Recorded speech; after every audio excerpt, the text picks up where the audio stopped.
Good afternoon, everyone. I'm Martijn Rasser, Senior Fellow and Director of the Technology National Security Program here at the Center for New American Security. Welcome to TechMatters. For the next 90 minutes, we will dive deep into the world of technology. So why is this so important? Technology matters because it is the bedrock of America's economic strength, its global influence, and U.S. military power. It's front and center in a global strategic competition that will shape our lives and those of our children and grandchildren. Technological leadership, how a country invents, innovates, and deploys technologies to compete economically and to secure its interests, will shape the coming years to a remarkable degree. We're going to focus on America's strengths and how the United States can maintain that leadership. There are three thrusts to doing so. One is to promote American competitiveness. Two is to protect America's technological advantages. And three is to partner with allies and other trusted countries. Together, we're going to explore how the United States should promote, protect, and partner to maintain its standing as the world's premier technology power. We'll hear from leaders in government and industry and from CNES experts. And we'll do so in a variety of formats with fireside chats, lightning talks, and a panel discussion. And I want you to join the conversation. Please use the Ask a Question feature on the cnes.org/live website, or you can pose your question by tweeting it with the hashtag CNES2022 to hear from our amazing lineup of speakers. So let's get started. It's a distinct pleasure to introduce our first two guests, leading voices in Congress on technology and why tech matters. Congressman Jim Himes represents Connecticut's 4th Congressional District. He serves on the House Permanent Select Committee on Intelligence, as well as the House Financial Services Committee. Before running for office, Congressman Himes was a Rhodes Scholar, vice president at Goldman Sachs, and was very active in local politics. Congressman Brad Wenstrup represents the people of Ohio's 2nd Congressional District and serves on the House Committee on Ways and Means and the House Permanent Select Committee on Intelligence. He brings experience as a doctor, Army Reserve officer, Iraq War veteran, and small business owner.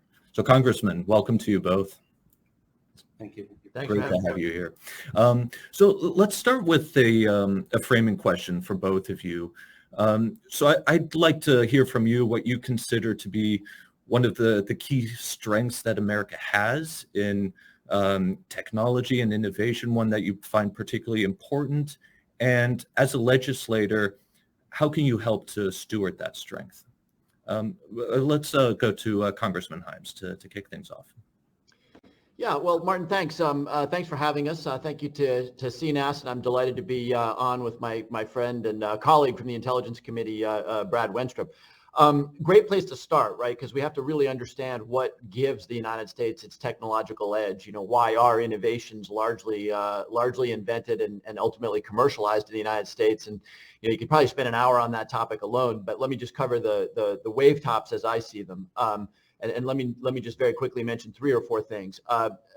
Number one, we just have in this country a culture of entrepreneurialism, which is unmatched, right? And what does that really mean? Yes, it's, young people scribbling on napkins, in cafes outside of Stanford and whatnot, but it's more complicated than that, right? It's also the fact that in this country, we have a bankruptcy regime that is based on the notion that, hey, sometimes things go wrong and you ought to be able to make a fresh start of it. That's not true in most Western nations, right? In Asia, a bankruptcy is probably a lifetime sentence to not having the opportunity to take another whack at it. And as people on this conference will know, there are venture capitalists that actually won't fund somebody who hasn't gone through the kind of disaster that a lot of startup companies can do. So that culture of entrepreneurialism, I think, is really important. Concentration of academic institutions. Look, it's no surprise that an awful lot of innovation comes out of Palo Alto and Cambridge, Massachusetts, and Austin, and a few other areas where you're doing cutting-edge research.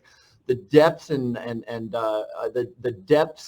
flexibility and size of our capital markets.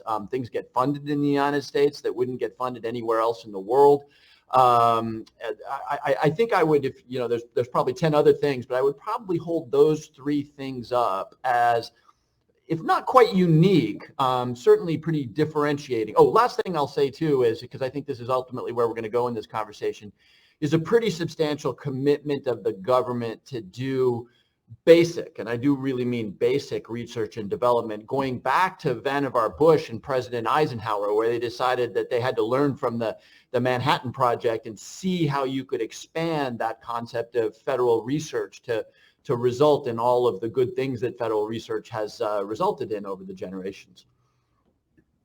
Thank you, Congressman. Yeah, you hit on some key points, right? And I think some in particular that are uniquely American, as you pointed out, and definitely things that we should celebrate and promote as best we can. Congressman Wenstrup. Yeah, thanks, Martin. And it's good to be with you, and good to be with Jim. And I think Jim touched on a lot of things that are really important and what makes America unique, and our abilities to try and make things even better. I think a lot of what makes the United States a strong place to innovate is our freedom and our opportunities, freedom to innovate, freedom to operate without authoritarian controls, and the opportunities to grow that exist. And I think it comes down a lot of times to our free market and our values compared to nationalized industries in countries like China.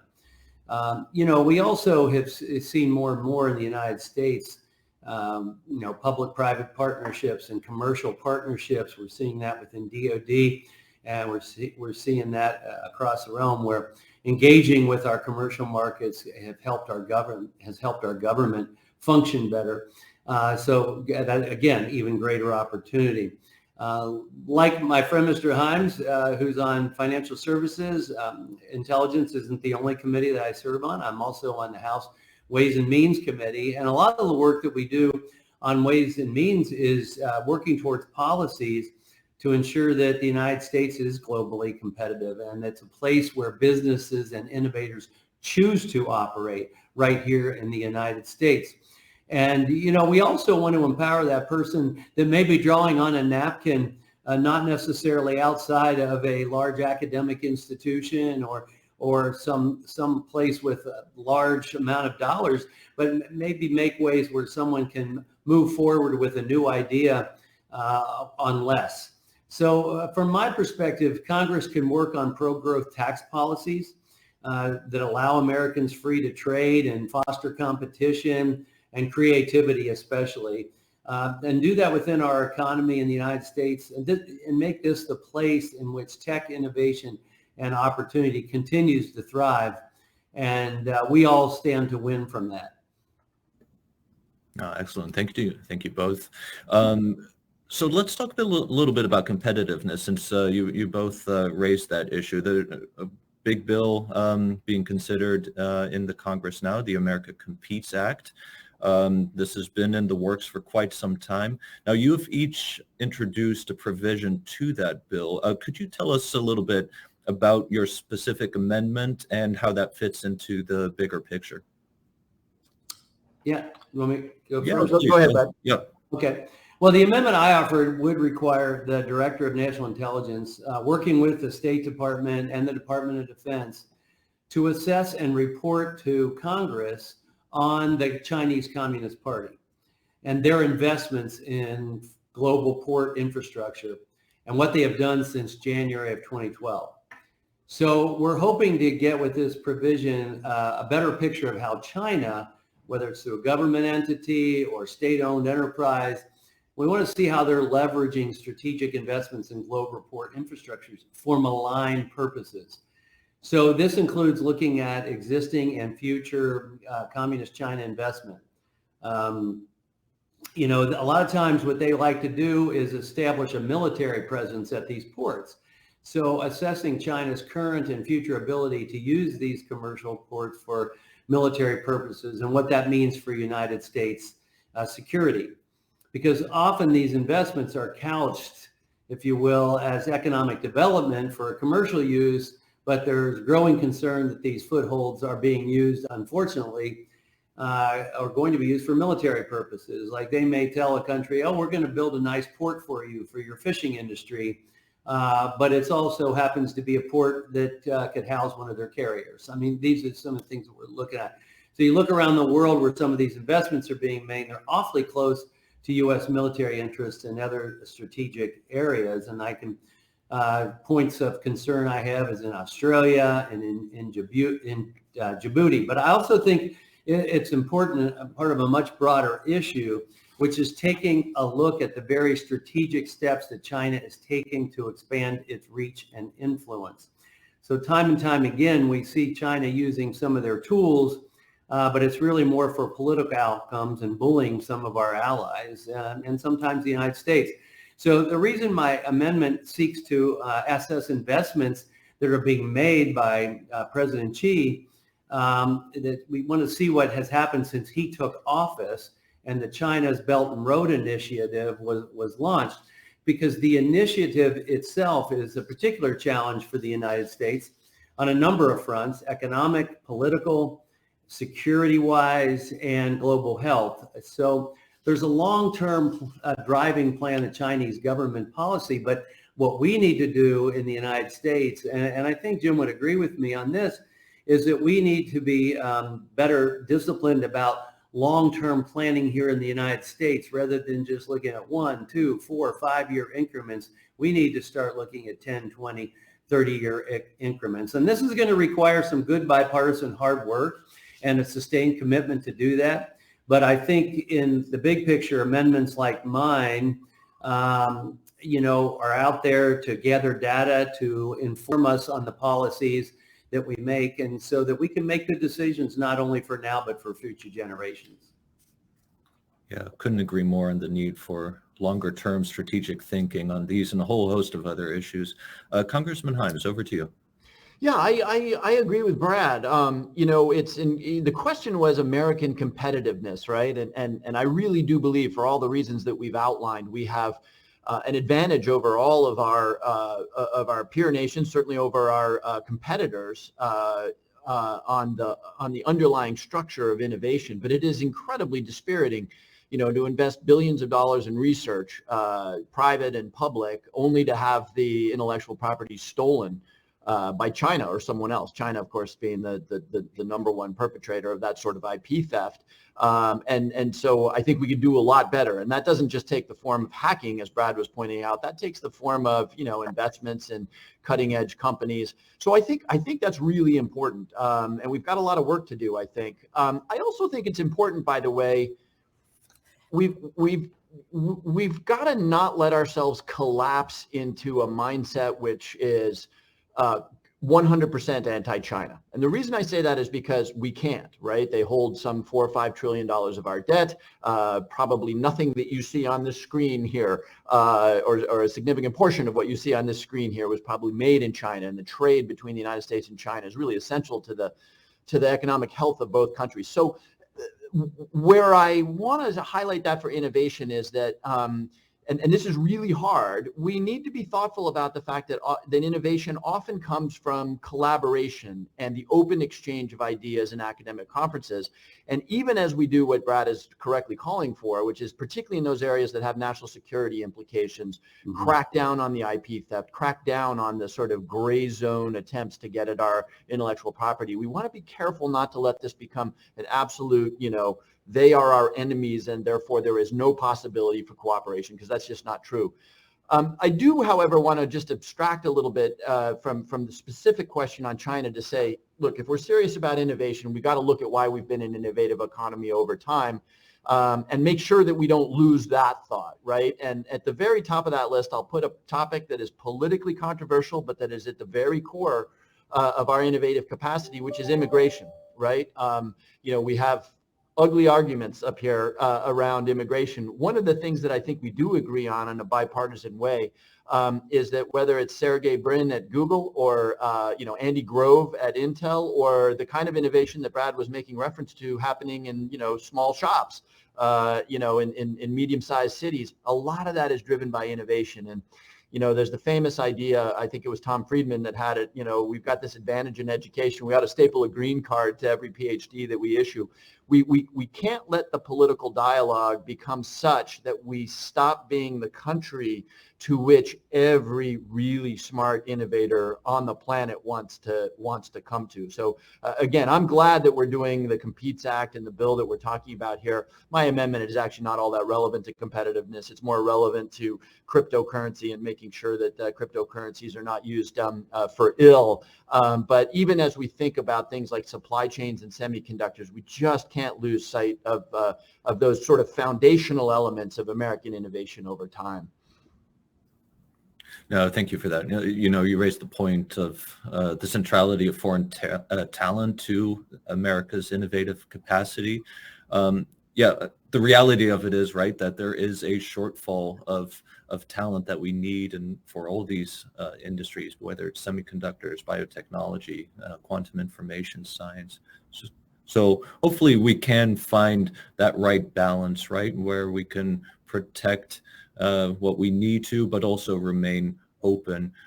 But Congressman Hyams, you raised specifically the point of being able to still collaborate with China. What are some areas that you still see as promising for some type of cooperative R&D relationship, joint scientific research relationship with an authoritarian country like China? Yeah, it's a very fraught and difficult question to answer right now because, it's arguably U.S.-China relations are at something of a low point. But let me give you the very quick answer to that, which is Brad and I spend a lot of time thinking about and working on technologies that it's an overused word, but I'm going to use it anyway, which are sort of existential in nature, right? Quantum computing, right? The country that gets the first, capable quantum computer could conceivably crack all, code out there, all encryption. There's aspects of AI that have profound national security implications. This is, kind of analogous to the way we thought about nuclear technology in the late 40s. This is stuff that you really don't want to be, you don't want to be last at the table with the technology. There's probably elements of biosynthesis. I would say that in those areas, we have to do all that we can to stay ahead. By the way, part of that means monitoring what is coming out of other centers of research, including Beijing. But those are areas where obviously there's a competitive existential national security element where we don't, where we want to be super duper careful. But, areas like drug development. Now, that's a hard thing to say right now given COVID, but, areas like drug development, areas of, hybridized crops, there's an awful lot of smart people in China where in those areas where we don't have a national security competition, we shouldn't wall off the progress of innovation that could cure diseases or make for better crop yields just because, hey, we don't necessarily want to partner up on quantum computing. Congressman Wenstrup, any thoughts you'd like to add to that? Yeah, I would agree with Jim wholeheartedly that you just cannot go from the relationships that we've had with China when it comes to trade and just cut it off immediately. But I do want us to look forward to the future, especially those that pertain to our national security and our national health security. Those are very important things that we have to make sure that we can maintain ourselves. But you just can't cut it off right now. Jim mentioned all the stuff behind him. Maybe a large percentage of those things maybe were made in China. We do see that. I know more and more Americans are picking up everything they get and see made in China, made in China. Well, so to me, it's important for our security in some ways to have trade relationships. But let's make sure they're not ones that leave us vulnerable. And so, in the military side of me, I look at things, we want to use diplomacy, we want to use shared intelligence when it's important, especially with our allies.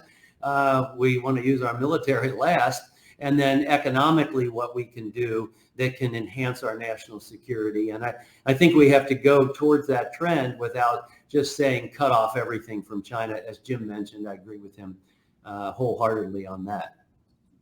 Great, I appreciate that. Thank you. Congressman Wenstrup, let's talk about supply chain resilience for a moment. So, the United States faces considerable challenges and constraints in ensuring it has reliable access to key inputs, not just for its economic security, but just for the day-to-day functioning of society. there's a general desire to reduce dependence on authoritarian states like China for those inputs. How are you thinking about onshoring research, reshoring, in other words, bringing things back home for manufacturing here? And when would a concept like friendshoring, so where we rely on trusted partners, other countries to produce certain items, how are you viewing those issues? Well, I've taken a strong view on this and been diving into it deeply for some time. And it kind of is a good follow-up for what we were just talking about. But we know this has been a problem for several years, because even in 2018, the DoD assessed that there's a surprising level of foreign dependence on competitor nations that exist out there. And COVID-19 really highlighted our supply chain problems and our disruptions and saw that we are vulnerable in so many ways. As a physician and a soldier, I was first drawn to this issue as a matter of national security and national health security, especially seeing what happened at the height of the pandemic and our inability to source protective equipment and medical supplies. If you'd have told me when I served in Iraq as a surgeon that my protective equipment and pharmaceuticals relied on China, I would have said, how did we get here? And we probably never should have let our nation, especially our military, be put in such a vulnerable position. But that's where we are, so let's respond to it. I have introduced legislation to try to help incentivize domestic medical manufacturing, especially in advanced medical manufacturing equipment. And so we're trying to address the issues that we've seen in our medical supply chains. But there's other areas of critical importance as well. It's not just our medical supplies that we need to be concerned about. It's everything in everyday life. I'm encouraging companies across the board to do what we're doing in the military, which is to review everything that's in our supply chain and understand where we get it and who owns the company, and all the way down on the medical side to active pharmaceutical ingredients, so that we can really consider what we need to do and consider what our risk is. And it's important. So, for example, in Ohio, we're fortunate. We're seeing Intel coming to Ohio to make a huge investment there on chips. But we have to look at the critical resources that are necessary. And if we're relying on China and Russia, from fertilizer inputs to rare earth minerals that make up our batteries and more, we're still vulnerable. So we have to make strategic investments in creating strategic incentives for these types of areas where we are at risk, to somewhat get the government out of the way and address the supply demands that we really need in the United States. And we need to develop a path to resiliency in our supply chain. And I even think about what we saw during COVID, when we saw some companies step up and make other products that they weren't making. In my district, we have a company that makes shoelaces. Well, they converted to making the straps for masks. We saw New Balance start to make masks. But maybe we need to have a manufacturing reserve for when we are at risk. And our alliances, to answer your question, are a key strength. It's really important, because we can't do this all on our own. But let's make more partnerships with our allies rather than with our adversaries. And I think that that's a win-win for us and all of our allies. And so we want to harness innovation, allow advancements, but have our allies be part of the process without sacrificing our own security. Congressman Hyams, would you like to weigh in on the supply chain issue? Well, just, very briefly, I've maybe add a couple of thoughts that Brad didn't put out there, because I agree, I think, with everything he said. It's a weird moment, right? I mean, it's a weird moment for me, because I'm a little bit of a rare bird, and that I'm a free trade Democrat, and there's a reason why supply chains extend all over the world, and that reason is that's the way we get lowest cost goods, right? And all too often when we talk about onshoring or making sure our supply chains aren't overextended, that's fine. Everything Brad said is exactly right.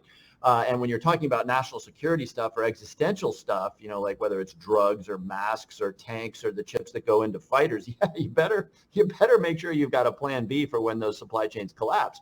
But let's also be very clear that if you start doing a lot of onshoring, if you start doing industrial policy, which used to be a dirty word, certainly in the Republican Party, and let's face it, the Competes Act is industrial policy, right? We're putting whatever it is, $50 or $60 billion into an American private industry. it's hard to escape the fact that the reason supply chains got extended will come back to haunt you, which in higher prices. And at a point in time where Americans are struggling with inflation, they should just be mindful of that fact. So what does that really mean? I think Brad's exactly right. I think you have to be really thoughtful about those things where you just need to maintain a domestic manufacturing capacity. Those would be, look at what the Russians are discovering right now. They can't rebuild their tanks because they can't get the chips to do so. We just don't ever want to be in that position, and that has all sorts of implication for semiconductors. But we also need to be conscious of the fact that if we decide to put up autarkic walls around our country, there will be a dramatic increase in the price of things that people experience, certainly consumer goods. Again, back to this notion that an awful lot of what's behind me in this screen here was probably made in China. So we do need to be conscious of that, and without sounding, like some, naive hippie, let's also, even as we sort of strengthen supply chains and defend supply chains against catastrophe, let's try to make catastrophe less likely. We can't stop pandemics, but I think that we can learn from what was egregious mismanagement around the world of the early days of the pandemic, starting with China's failure to, disclose the information that we needed to try to make these catastrophes less likely. I mean, we're doing an awful lot of thinking about what happens if the Chinese invade Taiwan in the semiconductor world. Let's do that thinking, but let's also invest a lot of time and energy in creating a world where it's a lot less likely that China does that, because the catastrophe that represents, forget about the human and moral terms, the catastrophe that represents to not just global supply chains, but to the global economy is just not one that we want to experience. Yeah, you raised industrial policy, right? There's so much going on in Capitol Hill, which truly is industrial policy. America Competes, you seek a whole slew of other bills. So CNAS actually just released a report a few weeks ago laying out a framework for what a new American industrial policy should look like. And first step, of course, is really explaining to the American people why industrial policy in this current context is not just a good thing, but also necessary. And I think you're seeing that in a lot of the legislation that you and your colleagues are putting forward now. But we have to be smart about it, right? Because we don't want to erode those distinct American advantages that we all hold dear. So one aspect of industrial policy, Congressman Hymes, that you have spoken about is these concepts of public-private partnerships. Specifically with your role on the HPSI, what are some barriers that you see to government bringing in technologies from industry? And how are you conceiving of a new kind of public-private partnership to overcome some of those hurdles? Yeah, I'm really glad you asked that question. It was the subject of a report I did when I chaired the Committee on Strategic Technologies and Advanced Research. And let's start with why this is so important. What's different today than ever? I'm always suspicious of arguments that things are different today, but there's two fairly dramatically different things with respect to innovation and the way we think about national security and innovation versus the era of Eisenhower, right? Or even the 60s, 70s, or 80s. And that is that you've got private companies, I'm thinking of the Googles and the Facebooks, that have almost sovereign-like ability to invest in research and development, right? Literally tens of billions of dollars that can be invested. That never used to be true. You've also got a situation where in the advanced technologies of tomorrow, whether they be the quantum computing we were talking about, various forms of artificial intelligence, biosynthesis, the cutting edge of that research, with a few exceptions, is really being done in small private companies out there. And so it's not a matter of choice, right? For those two reasons, if we care about our national security, we need, you said public partnership. I think that's probably right, but it can take a lot of different forms. We really need to make sure that the intelligence community and the defense establishment generally knows and has access to the people who are on the cutting edge of quantum computing, of AI, of all of these things. And we're not set up to do that today. Bill Burns, director of CIA, of course, has made this a very significant priority, and rightly so, because we will lose the races if the government does not have access to the kind of thinking that is happening in the private sector. So what does that actually mean? Let me throw a few things out there. It means security clearance is granted a hell of a lot faster than the roughly average year and a half that we have today. It means programs that are attractive inside for people in the DoD or the intelligence community to go spend a couple of years in Silicon Valley without necessarily, losing their tracks to promotion or whatever it is that whatever path it is that they're on. It means making it a lot easier, and here we really fall down. It means making it a lot easier for the Pentagon in particular, not known for its necessarily immensely flexible acquisition process, to go out to those companies that may have an innovative edge on the traditional prime contractors to acquire. We're not anywhere near where we need to be in all 3 or 4 of those areas, and it could not be more serious. Again, it may have been true back in 1946 that a bunch of scientists paid by the government in Los Alamos were the ones who were going to come up with the critical national security inventions. That is far from true today. Oh, thank you, Congressman. I appreciate that. So we are unfortunately just about out of time, but Congressman Wenstrup, I do have one final quick question for you, given that you know that I'm from the Cincinnati area. Okay. Skyline or Gold Star? Skyline. Oh, absolutely. Okay, it's fantastic. A silly question, Jim. Yeah. All right. So the all-important Cincinnati chili question. How about you? Answered. Yeah, no, definitely Skyline. Okay. Absolutely. Okay. So Congressman Jim Hines. Are these baseball players? Or? And Congressman Brad Wenstrup, thank you so much for joining us today. This was a fantastic discussion. It is now my pleasure to Megan Lamberth on the stage, and she will introduce our next guest and our next segment. Thank you both so much. Hey, Martin, thanks so much. Unfortunately, no more chili questions for the rest of the All right. We'll save that for next time. That's right. My name is Megan Lamberth. I'm an associate fellow on the CNAS Technology and National Security team. It's my pleasure to introduce Alan Estevez, Undersecretary of Commerce for Industry and Security. As Undersecretary, Estevez leads the Commerce Department's Bureau of Industry and Security, or BIS. Before arriving to the Commerce Department, Undersecretary Estevez had a distinguished 36-year career at the Department of Defense.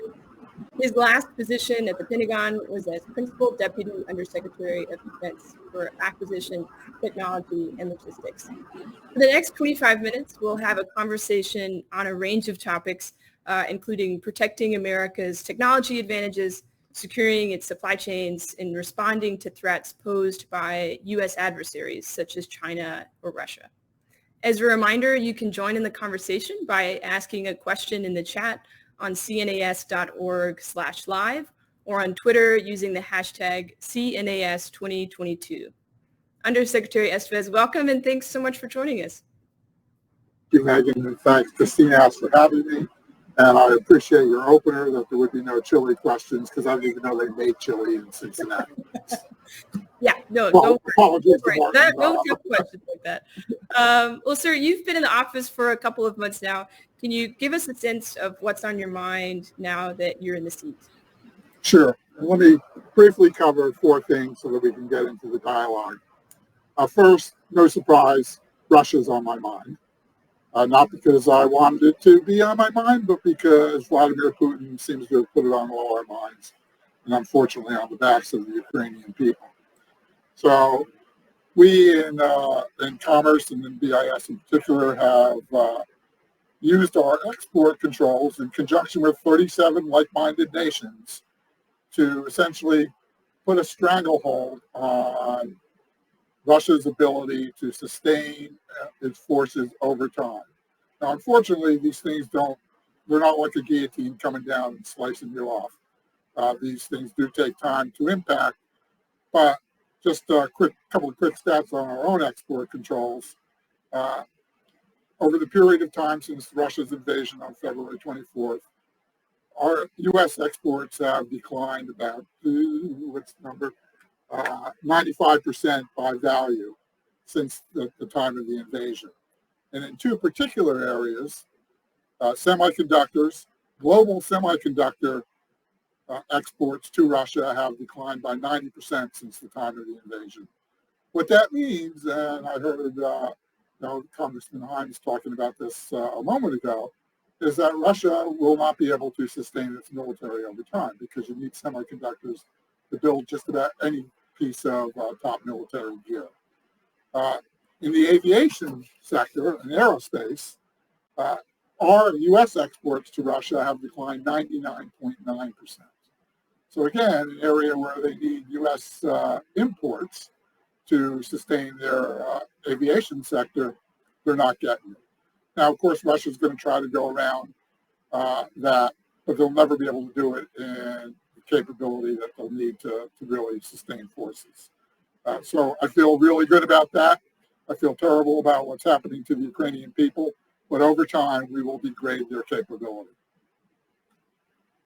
We also have some enforcement actions that are going on. We put 5 Russian airlines on temporary denial orders. That means those airlines cannot get parts to sustain themselves. I would not fly on any of those airlines if I had the opportunity to. Unfortunately, I will not have the opportunity to. Next was on my mind, and what was on my mind before I got here and before Putin invaded Ukraine, is China. And I will channel my former colleague, friend Kendall, Secretary of the Air Force, and saying China, China, China is what I keep thinking about. Around China, and I appreciate that CNAS has written a whole slew of things, including some really good articles about my office on this. And we put 81 entities on 81 Chinese parties on the entity list since Secretary Raimondo took over in commerce. We're continuing to look at our China policies and make assessments of what our choke points and what our red lines are. We're doing that in conjunction with the interagency and the National Security Council. The bottom line on our China policy is that we need to ensure that the U.S. retains technological overmatch. In other words, China cannot build capability that they will then use against us or against their neighbors, for that matter, in any kind of conflict. And I am dedicated to ensuring that, having come from the background of the Defense Department. Next on the agenda is we have created this coalition with 37 like-minded nations. All those nations are also looking at what comes next. And what I'd like to do is build a new export control regime for the 21st century around high technology, and especially high technology in a place that says there's no difference between dual use military, so civil military fusion. So we need to work with our partners on that, and we have a great coalition and great momentum, and I intend to do that. Because the reality is, for export controls to work, they have to be done on a multilateral basis unless the U.S. is the only technological supplier. And for most cases in today's world, that is not the case. So we need to do that on a multilateral basis. Sometimes it will be bilaterally, sometimes it will be plurilaterally. But essentially, we need to do that with our allies. And we will continue to work on that. And then finally, everything I've been talking about has been on the defensive side. We do need to play a little offense here. There's a bill before Congress called the Bipartisan Innovation Act. You seek compete. There's been some other names for it as it's morphed through time. For me, it's all about chips, and we need to get that passed because we do need to play offense. We need to wean ourselves off foreign dependency and build some redundancy in our supply chains in order to protect our national security. So let me stop there, Megan, and let's start talking. Thank you, Undersecretary Estevez. You've touched on so many things that I wanted to ask you about, so this is perfect. But I guess I'll start with, so over the past few years, the BIS, the Bureau of Industry and Security, it seems its mission has expanded in lots of ways. We've written about some of this at CNAS, and particularly in the U.S.-China tech competition realm. Can you talk a little bit more about how BIS's mission set has shifted or expanded, and how, as a bureau, it's responded to that expanded mission? Sure. And I think it's two factors there, Megan. I'm not sure that the mission has really changed per se, but what's changed is the dynamic in the world. So, when I was at the Pentagon, I started talking about supply chains. Most people would yawn and sort of shut their eyes a little bit. And now everyone wants to talk about supply chains. It's on the front page of the Washington Post, New York Times, and the Wall Street Journal every day. Point one. Point two, as China has become more aggressive, more belligerent, more active in its tech sector, the importance of managing the relationship with China through export controls has risen. So we always had the mission to control technology. I view my job here as the Chief Technology Protection Officer of the United States. But what has changed is the way people are using technology, especially in dual-use technology spaces. So if I can't manage an end user, because if the country says any end user can be used for military goods, we have to relook the way that we're managing our export control system. So those are the things that have changed and made the export control capabilities of the United States exercised through BIS all the more important. Thank you, sir. I love this. I've heard you refer to yourself as this Chief Technology Protection Officer, which I really love. Can you expand on that a bit, of like why you see yourself as specifically that role? Well, first of all, when I tell people I'm the Undersecretary for Industry and Security, they don't know what that means. Right? So I have to kind of boil it down, especially when you're outside the Washington bubble. I know most of the people on this call probably have some semblance of an idea of what BIS is and what it does. But if we think about ourselves, and I go back to my statement before about ensuring that the United States and its allies retain technological overmatch, we have to ensure that our potential adversaries do not achieve that overmatch against us. In the Pentagon, when I was in the acquisition business, we'd always say we never want our forces to go into combat in a fair fight. We always want them to have the best gear, best capabilities, and best doctrine to go into that fight. Well, if people are diverting U.S. tech or allied tech to build out their military to defeat us, then we need to stop that. So that's protecting our tech from being used against us. And that's what I think I mean when I say I'm the Chief Technology Protection Officer. I like it. Yeah, that's awesome. Well, sir, going back to something that you mentioned in your opening, obviously supply chains are on everyone's mind, both within Washington, but also across the United States with shortages and for a long time now. And so we've heard a lot in the news about the semiconductor supply chain specifically, and how many of its critical components or materials or perhaps expertise exist outside of the United States. In your mind, how should the U.S. be collaborating more closely with its allies, or what does that look like for you? Well, fortunately, we do have friends and allies, which many of our adversaries do not have. So we need to work together with them as we all start. First of all, let me back up. The COVID experience certainly exacerbated and brought to the attention of many people who then didn't think about what a supply chain was, the importance of supply chains and the shortages.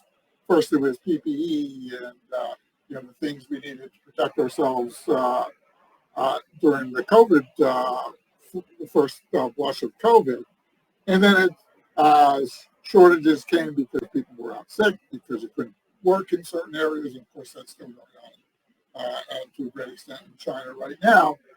The semiconductor supply chain came to the forefront. And people start realizing that I need, as my friend Congresswoman Slotkin would say, a 15-cent chip for an automobile, otherwise the factory is down. So people started realizing that it was about chips. They are in everything. So it's not even always about the most advanced chips. It's about, chips at all varies of, legacy chips that are out there that are needed in the automotive sector and needed in other sectors that drive our economy. We globally have put ourselves in a situation where we're reliant on single sources or single source areas. over the last 40 years has been globalized trade. And, that's not going to turn around in a year or two. That's going to be a long-term turnaround. But, we're not going to be able to do that all in the United States. There are certain countries that have capabilities, and we're going to rely on those countries. Fortunately, many of those countries are our allies. And what we do want to do is ensure that we're not relying on adversaries for a particular capability. And in certain circumstances, we are today.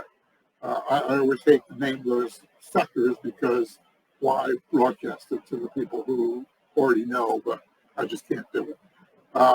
But our allies have those capabilities, some of those capabilities too.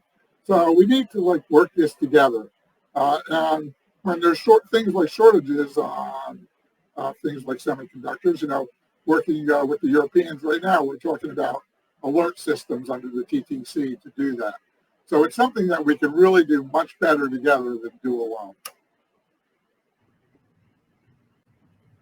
Totally agree. But continuing on this topic of allies for a second, and you mentioned this earlier, could you talk a little bit more about this idea of a new multilateral export control regime among like-minded countries? And do you think there's a need for a new regime, or are we okay with existing structures? Well, so the main dual-use regime is Wassenaar, which I have to note that Russia is a member of Wassenaar, so that immediately causes a problem looking forward to the future. But when we really start talking about advancing tech and the tech space, things like quantum, things like artificial intelligence, things like biosecurity, as we mentioned in the last panel, we and our allies have certain advantages on that. And we're all working in different things, sometimes together, sometimes alone. But I go back to the overmatch issue. We have to put our controls on those technologies together, because if one country is doing it for their own mercantile interests and others are not, we're all at a disadvantage. Export controls cannot work as a one, right? To use, again, an analogy of one of my predecessors, Eric Hirschhorn, if you stop a control unilaterally, you're only damming half the river. And as anyone knows, if you dam half the river, the water's still flowing. You can't have that work. So it has to be done together. I'd focus it on tech initially. There's probably some other spaces that we want to work into the new regime. And again, it has to be focused on what do people mean when they say civil-military fusion. And if I can't manage an end user and an end use, then I need to get with my teammates, my allies, and work the regime around that. Thank you, sir. Expanding out for a second, and perhaps for maybe some viewers that aren't as familiar with all the functions of the Commerce Department, how does BIS and technology protection more broadly fit into the Commerce, like the Department of Commerce's goals and Secretary Raimondo's priorities? Sure. And bear with me. I've been in the Department of Commerce for all of 2 months now. Commerce has a wide range of things that it's tasked to do, ranging from NOAA, looking at the environment and the weather and oceans, and, critical capabilities around that. Certainly focused about some of our green challenges around climate in NOAA, to the Patent Office, to the Census Office, to our trade agency, all different parts of commerce. We have the telecommunications agency in commerce. So those are all different parts of commerce. And the Secretary's goal is to make sure that we're not acting in stovepipes and we're acting together, which is a good thing to do.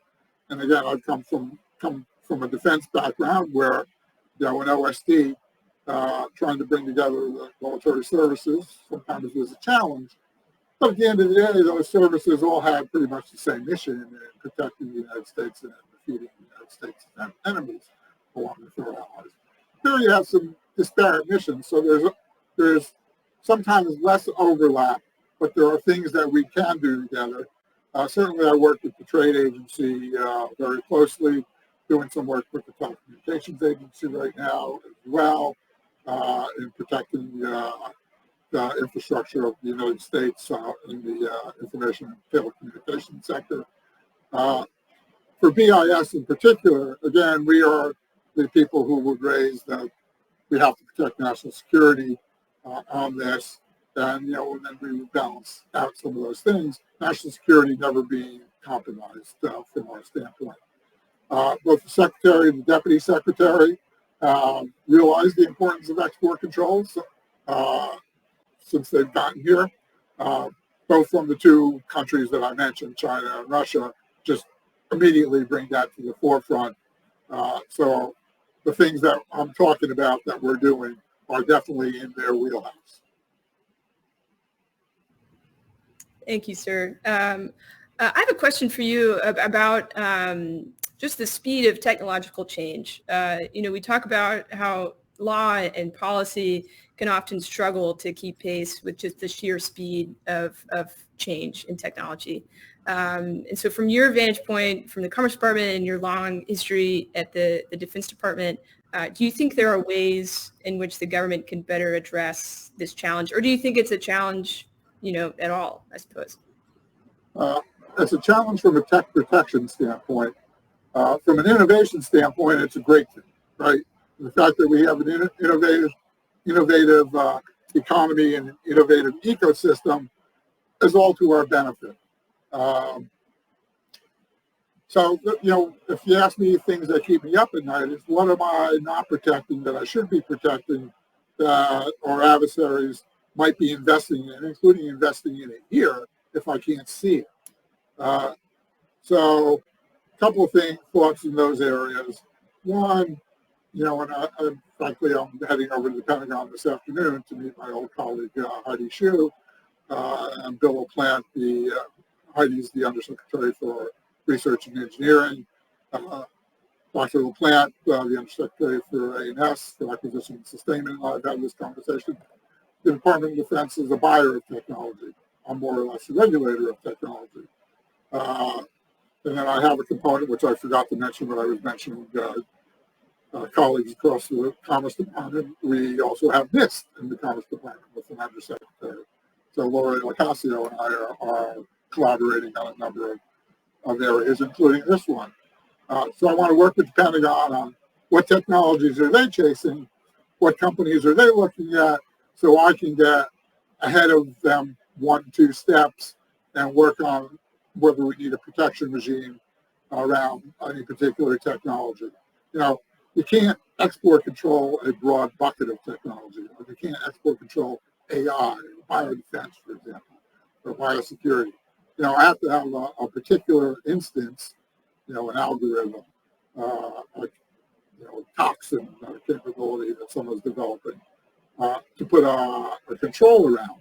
But I can look at those sectors and figure out where those controls need to be. So, and frankly, I mentioned DOD. I need to collaborate with OSTP and Energy and some of the other cabinet departments that are also out there as buyers of technology in order to ensure that we're getting the right controls out there. Thank you, sir. Yeah, it's interesting to hear how your job interacts, with the Pentagon and the broader government. That's neat. Unfortunately, part of that, Megan, is because I just can't, I have to know everybody. That's right. Yeah. For all these reasons, and I just think that way. So. Sure. We unfortunately have time for just one more question, but very briefly, would like to hear from you, maybe 1 or 2 big challenges that you see ahead in the coming months for BIS. Well, I think I've outlined those big challenges already. There's going to be nothing new that I'm going to say here. Obviously, figuring out what the right choke points, what the right controls to put on China. Well, again, to Congressman Hein's point, Chinese it's not about killing your economy. It's about having China operate within the rules of engagement of the international community. got to stop them from stealing intellectual property, coercive behavior in their economy, coercive behavior with nations, human rights abuses, right? And we can't allow our technology or the technologies of our allies to be being used for that. Working with our allies on what those balances is frankly a challenge. However, I think we have great momentum. We do have like-minded nations to work with, and I think while it's a challenge, we will get there. Russia, we cannot let up. We got to continue looking. We're going to make sure that we're enforcing the sanctions that we put in place, the export controls we put in place. As I mentioned, some of them, we're working with our allies on those as well. In fact, my assistant secretary for enforcement was just in Europe, along with the deputy secretary, talking to specific nations and with the European EC on that particular topic, because we know the Russians are going to try to get around the sanctions. It's, the natural tendency. And then we also need to look at what the Chinese are doing in that space, and we're going to continue to do that. All those are major challenges. All those make my life very exciting, and frankly, I'm thrilled to be here doing it. Well, we appreciate all that you do, sir, and it sounds like you have a lot on your plate for the coming months. But unfortunately, we have to end here, but we really appreciate you joining us and for your candor. We'll have to bring you back soon. Happy to do it. Thank you, Megan. I appreciate the article CNAS puts out and the visibility you've given to this office. We appreciate it. Thanks, sir. You bet. Moving on to our next portion of the session, I'm very excited to welcome CNAS Vice President and Director of Studies, Paul Scharre, for a short lightning talk on a key component of tech competitiveness. Paul? Thank you, Megan. The United States is at risk of losing its technological edge. Technology is a key enabler of political, economic, and military power. And for decades, the United States has benefited from being the global technology leader. Yet China is now challenging the United States for technology leadership. China is already a major global power in critical technologies, such as artificial intelligence, 5G wireless, and biotechnology. To stay ahead, the United States must increase spending on research and development and harness America's asymmetric advantages in human capital and alliances. U.S. technology leadership is not a birthright, and the United States must revitalize its strengths to remain a global technology leader. The last several decades have seen a steady decline in U.S. government investment in science technology. In 1960, the United States, through both public and private spending, accounted for nearly 70% of global research and development. Globalization and waning government investment caused the U.S. share of global R&D to decline to less than 30% today. China has been rapidly growing its scientific base, increasing spending an average of 15% annually since the late 1990s. On its current trajectory, China will overtake the United States in total national R&D spending by the mid-2020s. To effectively compete with China, the U.S. government must invest in basic research and development. It is especially imperative that the United States leads in transformative general-purpose technologies, such as microelectronics and biotechnology, that will lay the foundation for the next generation of technological advances. Congressional leaders in the House and Senate are working together to pass bipartisan legislation to increase federal R&D spending. Increasing federal investment is essential to securing another generation of American technological leadership. But more money alone is not enough. Innovation comes from people, and the United States must harness its greatest asymmetric advantage over China, its status as the destination of choice for scientists and engineers around the world. As a nation of 330 million people, the United States will always be at a disadvantage when competing against a country of 1.4 billion.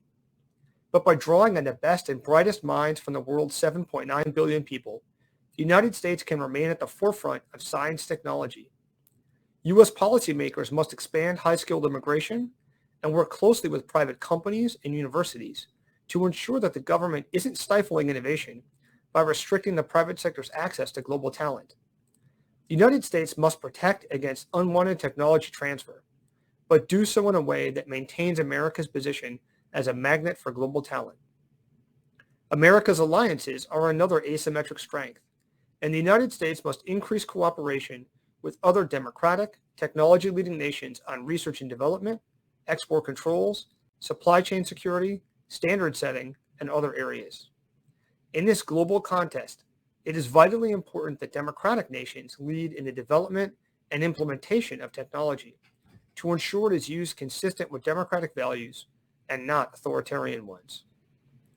Even in the best case, the United States will be competing in a highly globalized and commercially driven technology landscape, one in which breakthroughs will be available to friends and competitors alike. The kind of generational leap-ahead advances like stealth that powered earlier waves of American military dominance are highly unlikely in the current technology environment. The U.S. government must transform its institutions to more effectively spin in commercial technologies and innovate faster than competitors. The United States can't win a 21st century technology competition with a 20th century bureaucracy. Chinese General Secretary Xi Jinping said last year, science and technology has become the main battleground of global power rivalry.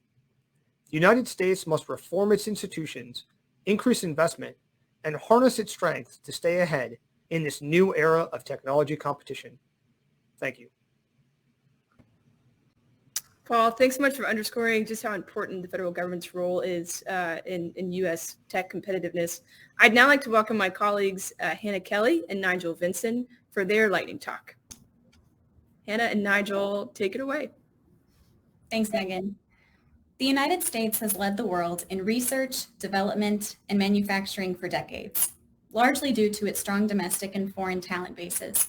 But waning birth rates and retiring baby boomers, a shortfall in industry and government tech talent, and restrictive immigration laws threaten America's leadership as technologies evolve and further embed in the fabric of everyday life. The United States has long boasted a strong domestic talent base with extensive grade school and elite university systems, leading-edge national laboratories, and robust public-private partnerships that achieve feats like the moonshot and Operation Warp Speed. But the country must constantly cultivate its domestic talent to outrun global competitors, particularly in 4 key areas. First, the United States must make STEM and trade jobs more attractive to U.S. students, emphasizing their financial appeal, national security applications, and relevant government opportunities. Second, the United States should work to mitigate societal stressors like food insecurity, the healthcare and housing crises, and crippling student debt, so that individuals can strive and achieve. The Biden administration's Build Back Better framework speaks to this, but implementation is slow, and the fact remains, you can't innovate when you're in survival mode. Washington needs bipartisan consensus to tackle these practical issues if it wants U.S. innovation to not only survive, but thrive. Third, the United States should lower barriers of entry to federal jobs by simplifying application processes and accelerating security clearances for low-risk candidates. Government is losing tech talent to private industry, not because they don't want to serve, but because they can't afford to wait in hiring limbo. And finally, the U.S. government must reimagine and reanimate public-private partnerships. Talent lost to industry isn't entirely inaccessible if Washington pursues more nimble contracts with longer time horizons. America must recommit to the development and retention of its domestic talent, not only shoring up technical competencies, but investing in a society where innovation can flourish. This call to action goes hand in hand with America's approach to foreign talent. Like Hannah said, the bedrock of the U.S.'s technological edge is its talent, and America's ability to attract foreign expertise has only sharpened that competitive edge. The United States has always been a top destination for the world's most brilliant minds, with its elite universities, world-class innovation hubs, and promise of a better life. But in recent years, other destinations have become just as attractive to foreign talent. The United States government has sought to introduce legislation and initiatives such as the Keep STEM Talent Act of 2022 in the U.S. Digital Core to retain foreign STEM talent. Through legislation and government-led initiatives, the United States needs to reevaluate how it attracts foreign talent. America must treat talent as a limited resource, establishing clear objectives to bolster its foreign inflow. First, Washington should take a more pragmatic approach to immigration. Though deeply steeped in partisan politics, the United States must tackle immigration reform to secure the advantages of foreign talent and maintain U.S. national and economic securities. Second, America should make better use of its alliances to create economic, education, and innovation networks that benefit global talent exchanges. The United States should especially prioritize talent from allied and partner countries with growing tech hubs, such as South Korea, Japan, Taiwan, and the Netherlands. And lastly, the United States should identify specific gaps in the U.S. domestic talent capacity to allow for better targeting, pitching, and placing of foreign talent in the near term, while the country builds out more robust domestic capacity in the medium to long term. The United States must do more to develop and retain STEM experts and skilled workers for its technology sectors. By carefully cultivating its domestic talent base and attracting more critical foreign talent, America can cement its technological and economic leadership for generations to come.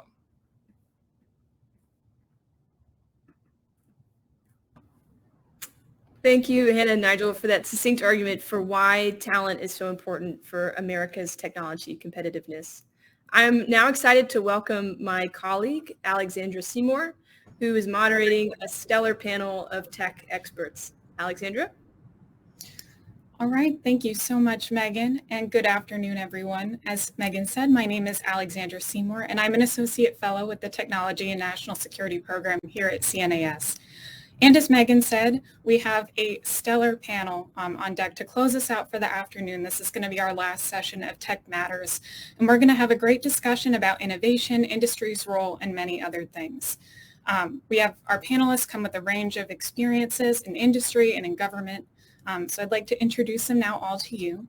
So first, we have Gilman Louie. He is currently the CEO of America's Frontier Fund, and he was recently appointed to the President's Intelligence Advisory Board.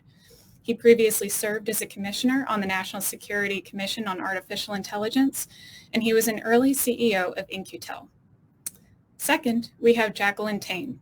She's currently the founder and CEO of Gamebreaker AI, and she previously served as the acting deputy director of the DoD Joint Artificial Intelligence Center, and she's worked in the IC and on the House Permanent Select Committee on Intelligence. Third, we have Pablo Chavez. Pablo is an adjunct senior fellow with CNAS, and he brings a wealth of expertise from his positions leading government affairs and public policy at Google, Microsoft, and LinkedIn. And he's also served on Capitol Hill. And finally, we have Lauren Zabierek. Lauren is currently the executive director for the cyber project at the Harvard Kennedy School Belfer Center. She previously worked in intelligence for the U.S. Air Force and for NGA, and she played a key role in building the public sector business practice at the startup Recorded Future. I really want to welcome everybody here to the discussion. I'm really looking forward to it, and I think we can just dive straight into everything we have. So the first thing that I wanted to discuss, and I think this has been touched on in some of the previous panels leading up to the session by Congressman Himes and Congressman Wenstrup, as well as by Hannah, I know in her last discussion, is about public-private partnerships. I'd like to ask all of you, what should they look like? I think we've had a lot of discussions surrounding this about the need to have them, and I'd particularly be interested in your thoughts, Lauren, first on information sharing, because I know that this has been a big discussion regarding cybersecurity, and particularly with critical infrastructure and our need to secure it. What are some of the types of information that need to be shared? How should we be doing this?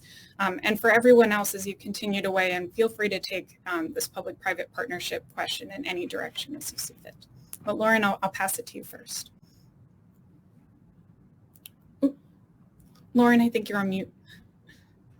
Sorry, thought I unmuted myself.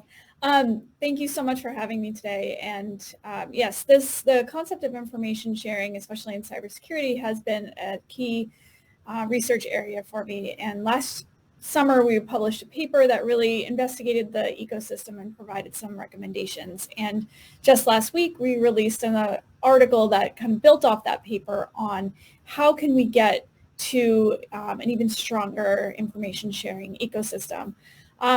Beyond that, though, we want to see this move not only from information sharing, but also to this idea of working together in a time of crisis, right? In times of disaster, because more and more that, that is happening and will happen. But really, we think the key issue there is trust in relationships. That is the foundation for public-private partnerships. So how do you build that? It's really about going out down to the state and the local level, making those relationships. And in that article, we recommended that CISA could really build on the momentum that they've built up for over the last couple of years, and really invest in their regional offices. But more than that, it comes down to facilitating it, making it easy, putting those structures and the policies in place to do that, and making sure that the people and the organizations that you're working with do again have that trust to be able to share information, sit side by side, have this sort of shared consciousness. So those are some of the key issues that we've been looking at. Yeah, thank you for that, Lauren. I think that certainly is a key component to anything we're going to build in terms of partnerships, is having that trust element. I'd be curious to hear from either you, Jacqueline, or you, Pablo, as well on this issue about trust and relationship building. I know that both of you have worked both in the industry side as well as in government, so I know you've interacted on both ends. So curious to hear either of your thoughts. I'm happy to jump in, and Pablo, you can go next if that's okay. Thanks again to CNAS and to my distinguished panelists, co-panelists here for having me. The relationship aspect of this is key, as Lauren said, as sort of a lot of people have written about recently. I think it's the relationships between industry and government. The relationships between the different branches of government are particularly critical at this juncture.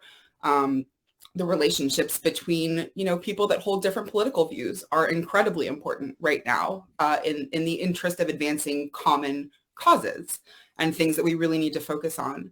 And the relationship aspect, I think, is something that any of us could touch on and should and continue to sort of talk about. The thing that I actually want to draw out of what Lauren just said, though, is the policy. And anyone who knows me is going to sort of not be surprised by the fact that this is the angle that I attach myself to.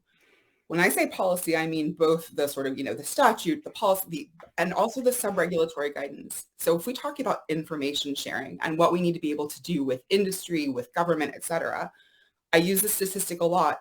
In the Department of Defense alone, there are over 5,000 security classification guidance documents. That's not statute, that's sub-regulatory guidance, that's department policy, right?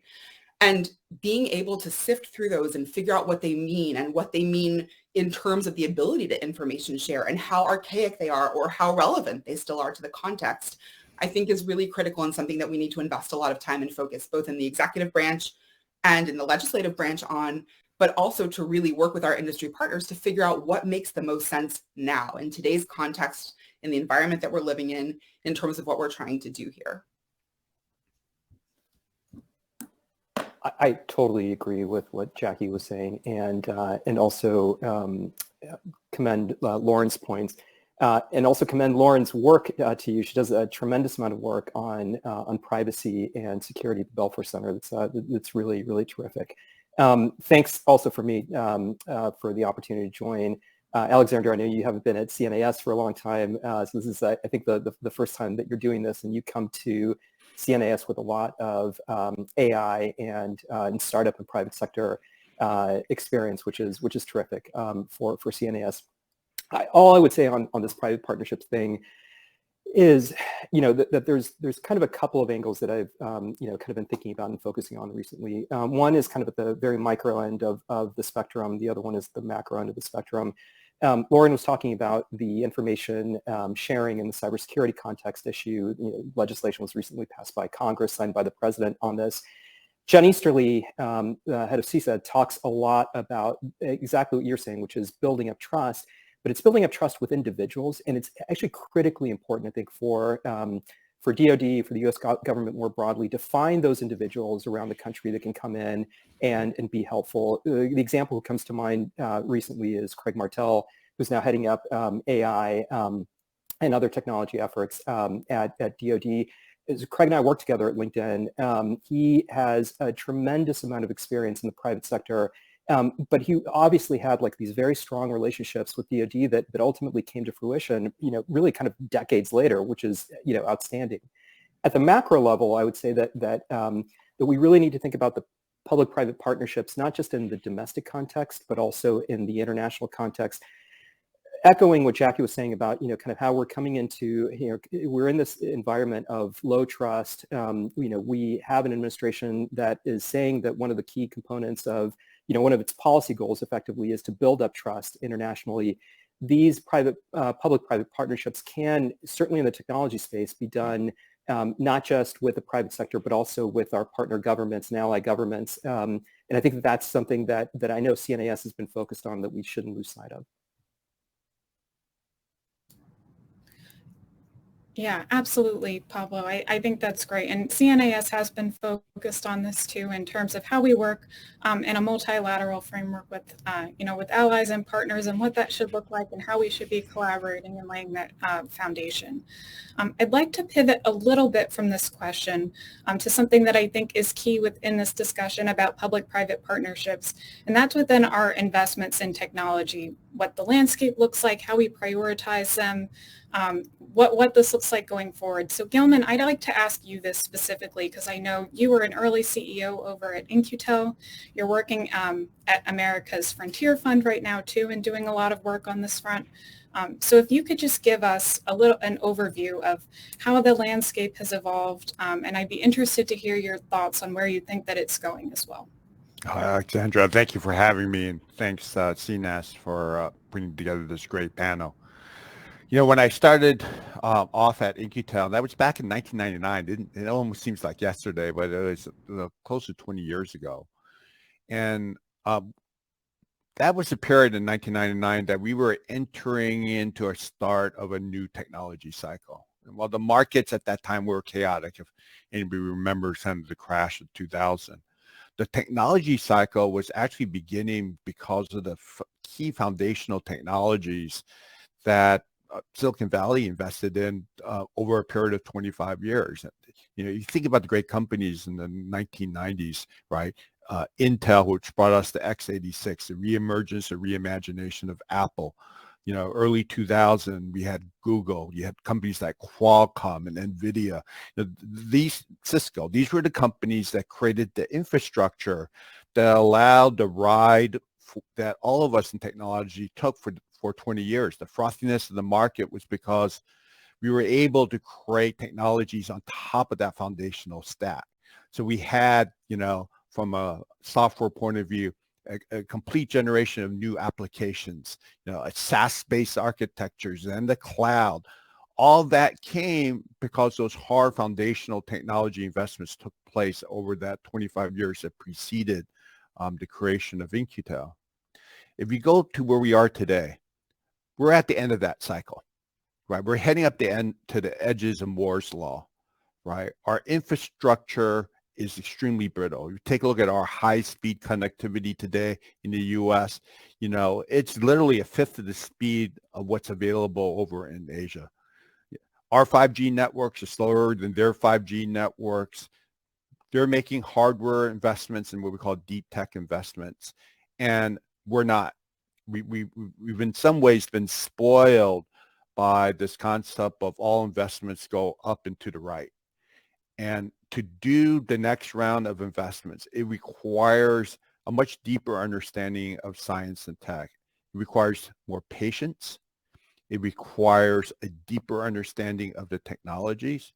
And also equally important is that we have to engage with the whole of America, not just the 5 technology centers that have created the 90% of innovation jobs, San Diego, San Francisco, San Jose, Seattle, and Boston.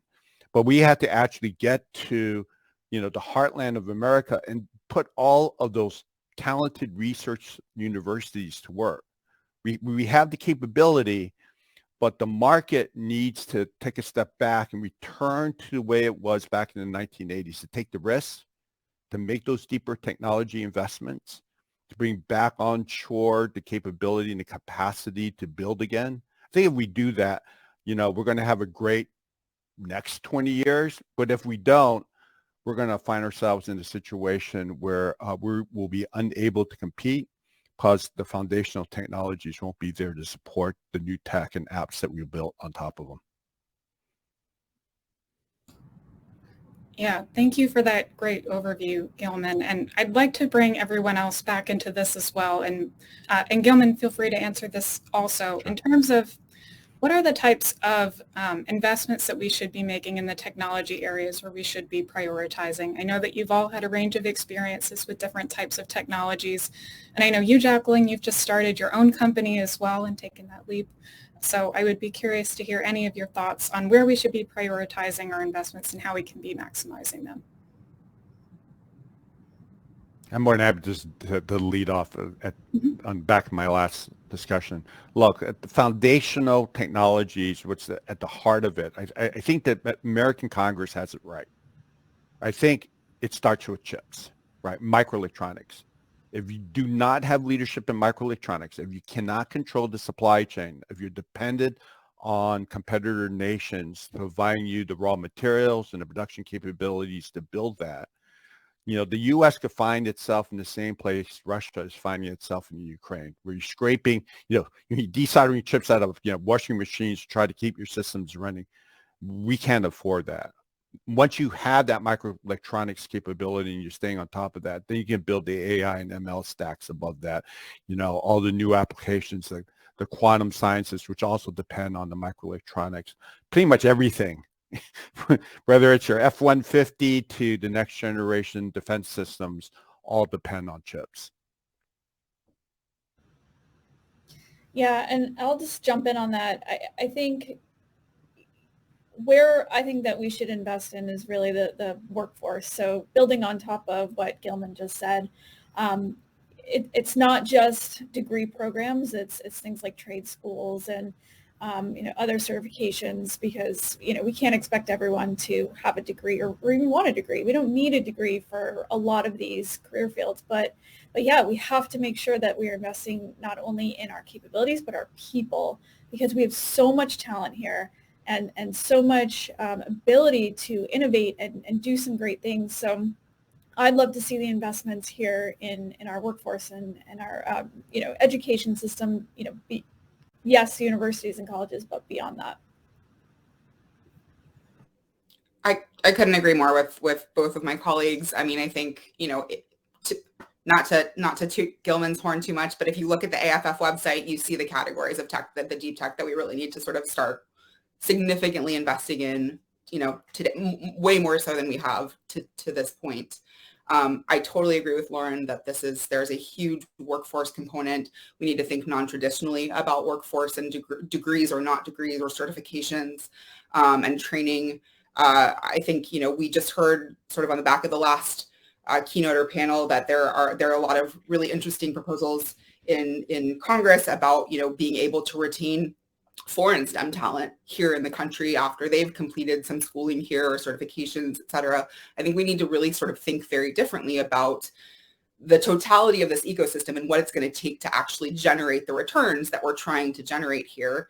The part of this that I would just kind of bolster with is it's not just about the tech development, right, or procurement. It's also about really educating the people that are going to interact with the tech as to how to use it, how to procure it, et cetera. And I will just reference my own, significant experience in the Department of Defense, the intel community with, many of my colleagues on the screen sort of share.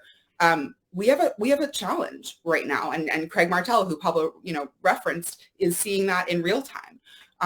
We have a challenge with the level of nuance and sort of differentiation that people within the department, within the different federal agencies and state and local are able to make when they look at technology. It is very difficult if you've not grown up with this, if you've not invested in it, if you've not sort of worked with it, to determine, is this company a real sort of AI company, or is this company selling you something and has a great marketing department, right? It's actually really difficult to tell those things if you don't have experience and sort of hands-on expertise in the field. And so I think there's also this really big educational component in terms of the people that are going to interact with, procure, look at the supply chain implications of the acquisitions, et cetera, that we need to think about.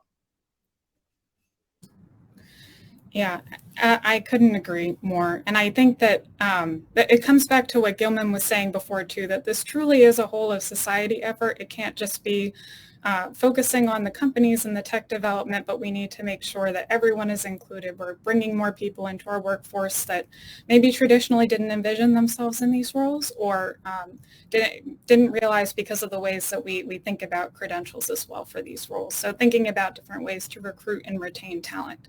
Let me add to that, but I think that's a really good point. For us to get to the next wave, to do what we call the sixth wave, we need to be able to build things again in America. That means we need the trades. We don't have the plumbers, the electricians, the technicians to operate and build those fabs that we all want to be onshore on America.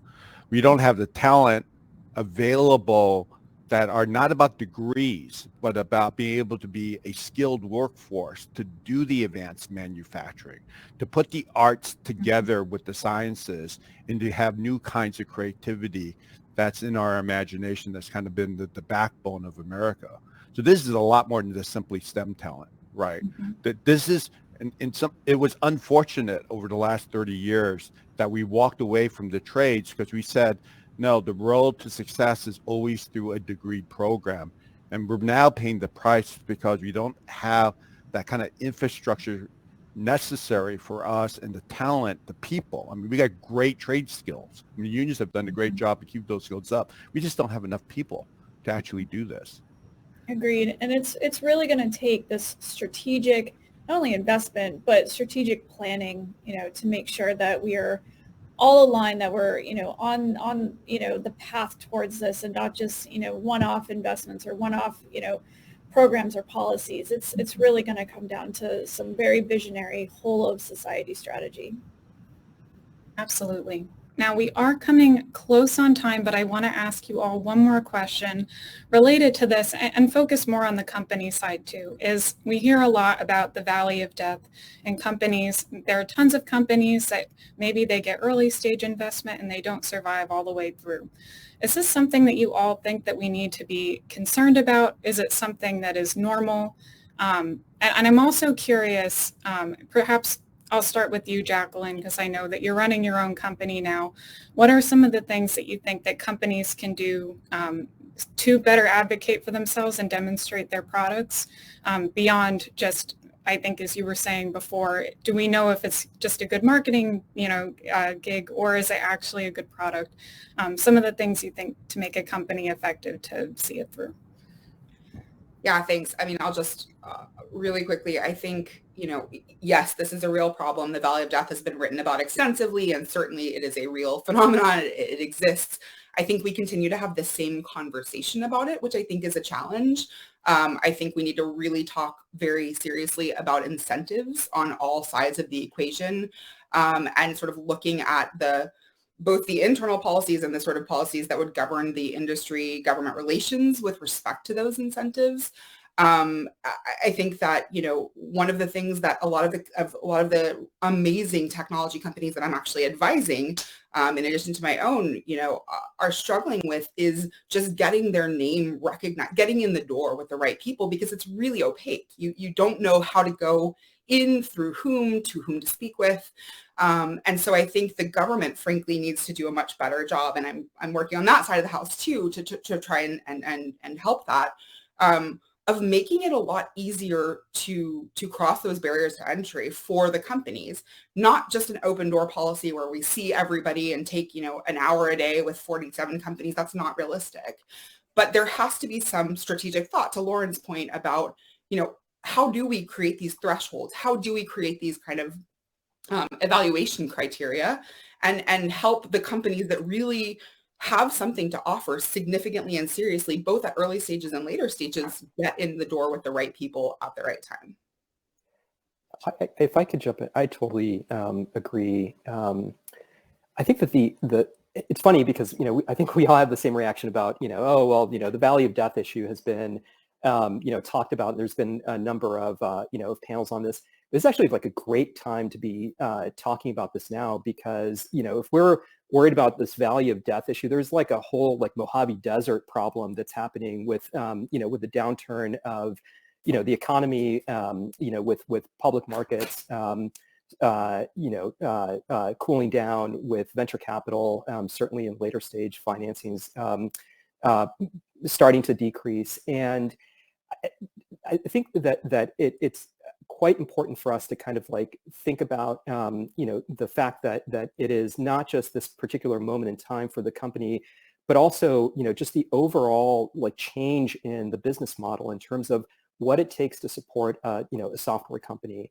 The change in the business model for the DoD. I mean, we've gone from 51 contractor primes and aerospace companies in the late 90s to about 5 now. So we need to kind of like re-diversify and bolster, the our industrial base. And then I think finally, it's important for us to take advantage of the momentum that we're seeing with Gilman, for example. There are folks like Andreessen Horowitz with Catherine Boyle there. There's a number of, of companies, Anduril, Shield AI, Rebellion.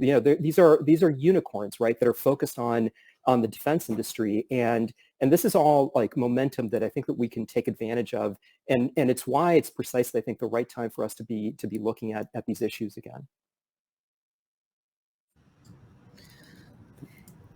Yeah, I think, go ahead, Lauren. I was just going to say, my sense is, I've only sort of worked in the private sector a little bit when I was at Recorded Future, but my sense is that it's just not easy, right, for these companies to, to understand the process, to go through the process of, getting funding and moving that tech from, their environments to and scaling it throughout.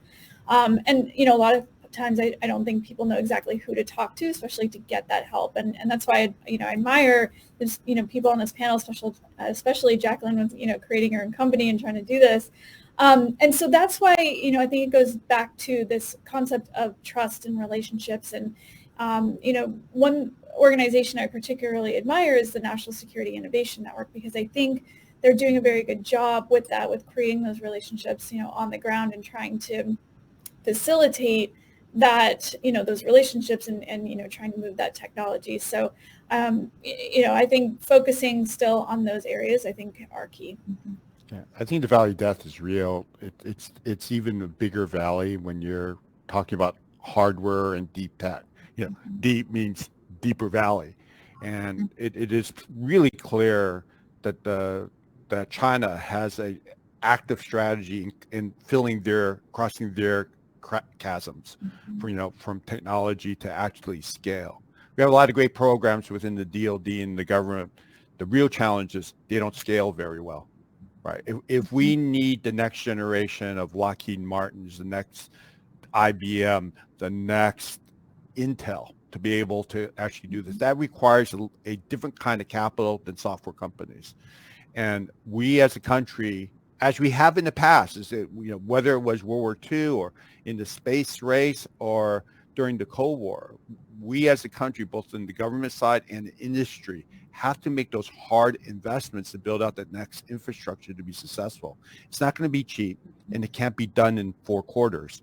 It really requires a very thoughtful strategy, and that's why we recommended when I was on the AI Commission that we really do need a national technology strategy that brings industry together with academia, with government, and to really, really rethink how we do innovation here and fund it in America. I think that is a great note to end on, and I cannot thank all of you enough for being here and for joining us and for sharing your insights on many different topics across industry and innovation. Thank you, Lauren, Jacqueline, Gilman, and Pablo. We really appreciated you all being here. So this concludes Tech Matters, our session for today. Our next panel is going to begin just in a couple of minutes. We ran a little bit over, but it is War in Ukraine, Declassifying Intel, moderated by my colleague, Carrie Cordero. You are not going to want to miss it, so please stick around. Thank you all.